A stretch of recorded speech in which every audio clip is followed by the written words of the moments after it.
High evolution एक अच्छा मानुस है या बुरा? देखो, इस बंदे की सोच के हिसाब से ये ना दुनिया को एक बेहतर रूप के सांचे में ढालना चाहता है, जहाँ इसका मोटिव सिर्फ इतना है कि ये उस दुनिया का उगता सूरज देखे जहाँ दुनिया अपनी विकास की चरम सीमा पर हो। अब इसमें बुरा क्या है? इसकी सोच तो काफी बढ़िया है, एक बेहतर दुनिया बनाने की। सभी हीरोज भी तो यही चाहते हैं। तो ये विलन कैसे हुआ? इसे तो पद्मश्री दो और इसके काम में हाथ बढ़ाओ, है ना? तो यही तो पॉइंट है। अब देखो, इसे अच्छी दुनिया बनानी तो बनाए, किसी ने नहीं रोका, पर इसका जो तरीका है ना वो सबको खटकता है। ये किसी भी व्यक्ति को या और कोई भी जिंदा प्राणी उन्हें अपने सब्जेक्ट की तरह देखता है। ये दुनिया बदलना चाहता है, वहाँ पर रहने वाले प्राणियों को ही बदलकर उन्हें हाईटेक बनाकर, वो मरे या जिए उसे इससे कोई फर्क नहीं पड़ता। इसका विजन एकदम क्लियर है, जिसे पूरा करने के लिए इसे अगर पूरी दुनिया से भी इंसानों को खत्म करना पड़े तो ये पीछे नहीं हटेगा। अब दुनिया बदल देने वाली बात को तो सुनकर ऐसा लगा कि ये सर जी तो पेड़ पौधे लगाएंगे, गरीब लोगों को राशन पानी बंटवाएंगे, और तो ये एक जेनेटिक साइंटिस्ट है तो कुछ तो भोकाल भी बनाएंगे। पर ऐसा भोकाल तो किसी ने नहीं सोचा था। तो ये जिस तरीके का जेनेटिक साइंटिस्ट है, इसे देखकर तुम्हें बेंटेन के डॉक्टर एनिमो की याद जरूर आ जाएगी। और शायद से ये एमसीयू के यूनिवर्स का डॉक्टर एनिमो भी हो, कुछ भी हो सकता है यार, क्योंकि अभी एमसीयू में मल्टीवर्स सागा चल रही है।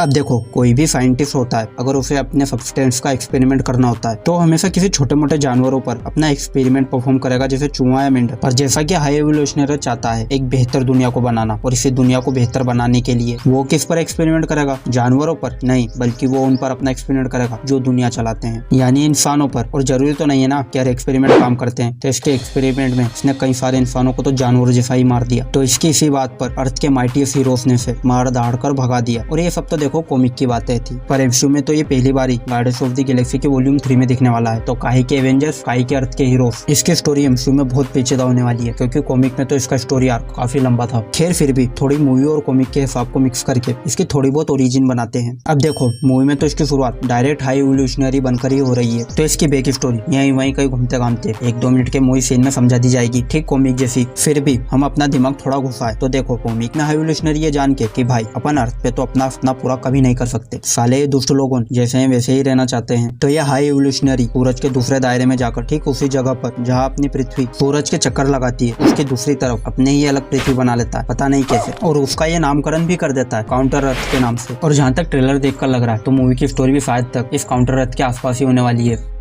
अब देखो, ट्रेलर में तो इसका साफ मोटिव झलकता है एक बेहतर दुनिया बना लेने का। और तो हाई एवोल्यूशनरी अपने इस प्लेनेट में रहकर जानवरों पर एक्सपेरिमेंट करता है, उन्हें इंसानों जैसा सोचने समझने की शक्ति देता है, क्योंकि पृथ्वी पर भी कई सारे जीवों में से इंसान ही एक ऐसा जीव है जिसने खुद को सबसे ज्यादा विकसित किया है बाकी जीवों के मुकाबले में। तो ये जो हाई एवोल्यूशनरी है, इसने इस बार अपने थोड़े दिमाग के घोड़े दौड़ा है, और इंसानों पर एक्सपेरिमेंट करने के बजाय इसने जानवरों पर एक्सपेरिमेंट कर जानवरों को ही इंसान जैसा बना दिया, और अपने सपने के हिसाब से इसने वो दुनिया भी बना ली जिसके सपने देखा करता था। पर अब बात सिर्फ दुनिया की नहीं रही। देखो, हाई एवोल्यूशनरी कोई छोटा मोटा विलन तो नहीं है, और गार्डियंस ऑफ द गैलेक्सी में से दिखाने का मतलब है कि अब ये पूरी गैलेक्सी को ही बदलना चाहता है। पूरा ब्रह्मांड के जीवों को पकड़कर ये उन पर एक्सपेरिमेंट करेगा, जहाँ धीरे धीरे उन प्लैनेट्स पर भी हमला करेगा जहाँ कोई सुपर हीरोज नहीं है और जो प्लैनेट कमजोर होंगे। और इस तरह ये धीरे धीरे अपनी एक आर्मी भी बनाएगा, और इस तरह ये पूरे ब्रह्मांड में एवोल्यूशन लाएगा। और ये बात रॉकेट को भी पता है, वो कहता भी है कि उसे कुछ बदलना नहीं है, बल्कि उसे नफरत है जो चल रहा है।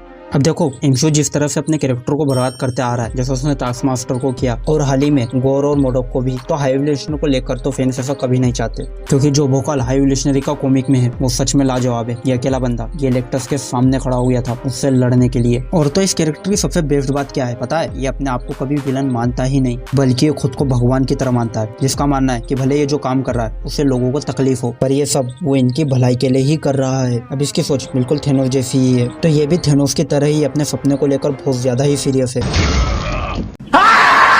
और इसके हरामीपन में ही हमें इसका हीरोइज्म भी बताया जाएगा। खैर, इस मूवी को बनाने वाले जेम्स गन है, तो वो तो इस पर अपनी पूरी जान डाल देंगे। और भाई, हमारी उम्मीद तो यही है कि इस मूवी में हाई एवोल्यूशनरी की सोच पर और रॉकेट की बैक स्टोरी पर ज्यादा फोकस हो, न कि स्टार लॉर्ड और गमोरा की लव स्टोरी पर, क्योंकि जैसा कि मैंने कहा हाई एवोल्यूशनरी की सोच एकदम थेनोस जैसी है। तो यहाँ पर भी हमें एक सवाल मिलेगा कि क्या हाई एवोल्यूशनरी सही था? कई लोगों का मानना होगा कि वो गलत कर रहा था, और कईयों का मानना होगा कि वो सही कर रहा था। वो भले कई प्लैनेट्स के लोगों को अपने एक्सपेरिमेंट के दौरान मार चुका होगा, पर उसके ये करने का असर बाकी प्लैनेट्स प्लैनेट्स के लोगों को नई जिंदगी भी दे। खैर एमसीयू भले ही इतनी माथापच्ची ना करे, पर जिस लेवल का हाई एवोल्यूशनरी विलन है ना, उसके विचारों को तो एमसीयू को सही से दिखाना ही चाहिए, जो कि सच में काफी बड़ा मुद्दा बनेगी आगे के एमसीयू की मूवीज में, अगर एमसीयू ने उसे ऐसा दिखाना चाहा तो। और वैसे तो इस मूवी के पास रॉकेट भी है, जैसे इस बार स्टार लॉर्ड से भी ज्यादा मेन बताया जा रहा है। जहाँ पिछली 2 मूवीज स्टार लॉर्ड के बारे में बात करती है, वहीं इस बार रॉकेट के बारे में हमें ज्यादा बताया जाएगा। और अब रॉकेट मरेगा या नहीं इसका तो हमें नहीं पता, पर इतना जरूर पता है कि इसकी हाई जरूर लगेगी, हाई एवोल्यूशनरी को। और फिर गार्डियंस के फ्यूचर का क्या होगा किसी को नहीं पता। और बस